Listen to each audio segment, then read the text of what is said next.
हनुमान चालीसा। हनुमान चालीसा की रचना के पीछे एक बहुत जी रोचक कहानी है जिसकी जानकारी शायद ही किसी को हो। आइए जानते हैं हनुमान चालीसा की रचना की कहानी। ये बात उस समय की है जब भारत पर मुगल सम्राट अकबर का राज्य था। सुबह का समय था। एक महिला ने पूजा से लौटते हुए तुलसीदास जी के पैर छुए। तुलसीदास जी ने नियमानुसार उसे सौभाग्यशाली होने का आशीर्वाद दिया। आशीर्वाद मिलते ही वो महिला फूट फूट कर रोने लगी और रोते हुए उसने बताया कि अभी अभी उसके पति की मृत्यु हो गई है। इस बात का पता चलने पर भी तुलसीदास जी जरा भी विचलित न हुए और वे अपने आशीर्वाद को लेकर पूरी तरह से आश्वस्त थे, क्योंकि उन्हें इस बात का ज्ञान भली भांति था कि भगवान राम बिगड़ी बात संभाल लेंगे और उनका आशीर्वाद खाली नहीं जाएगा। उन्होंने उस औरत सहित सभी को राम नाम का जाप करने को कहा। वहां उपस्थित सभी लोगों ने ऐसा ही किया और वह मरा हुआ व्यक्ति राम नाम के जाप आरंभ होते ही जीवित हो उठा। यह बात पूरे राज्य में जंगल की आग की तरह फैल गई। जब यह बात बादशाह अकबर के कानों तक पहुंची तो उसने अपने महल में तुलसीदास को बुलाया और भरी सभा में उनकी परीक्षा लेने के लिए कहा कि कोई चमत्कार दिखाए।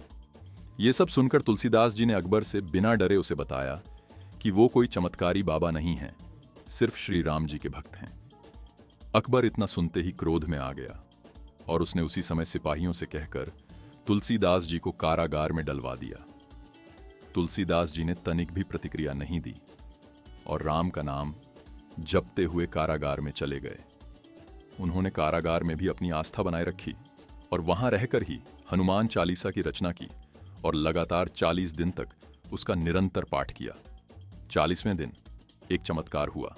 हजारों बंदरों ने एक साथ अकबर के राज्य पर हमला बोल दिया। अचानक हुए इस हमले से सब अचंभित हो गए। अकबर को इसका कारण समझते देर न लगी। उसे भक्ति की महिमा समझ में आ गई। उसने उसी क्षण तुलसीदास जी से क्षमा मांगकर कारागार से मुक्त किया और आदर सहित उन्हें विदा किया। इतना ही नहीं, अकबर ने उस दिन के बाद तुलसीदास जी से जीवन भर मित्रता निभाई। इस तरह तुलसीदास जी ने एक व्यक्ति को कठिनाई की घड़ी से निकलने के लिए हनुमान चालीसा के रूप में एक ऐसा रास्ता दिया है जिस पर चलकर हम किसी भी मंजिल को प्राप्त कर सकते हैं। इस तरह हमें भी भगवान में अपनी आस्था को बरकरार रखना चाहिए। यह दुनिया एक उम्मीद पर टिकी है।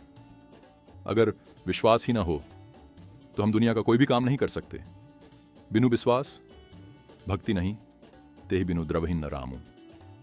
राम कृपा बिनु सपने हूं जीव, न लह विश्रामू।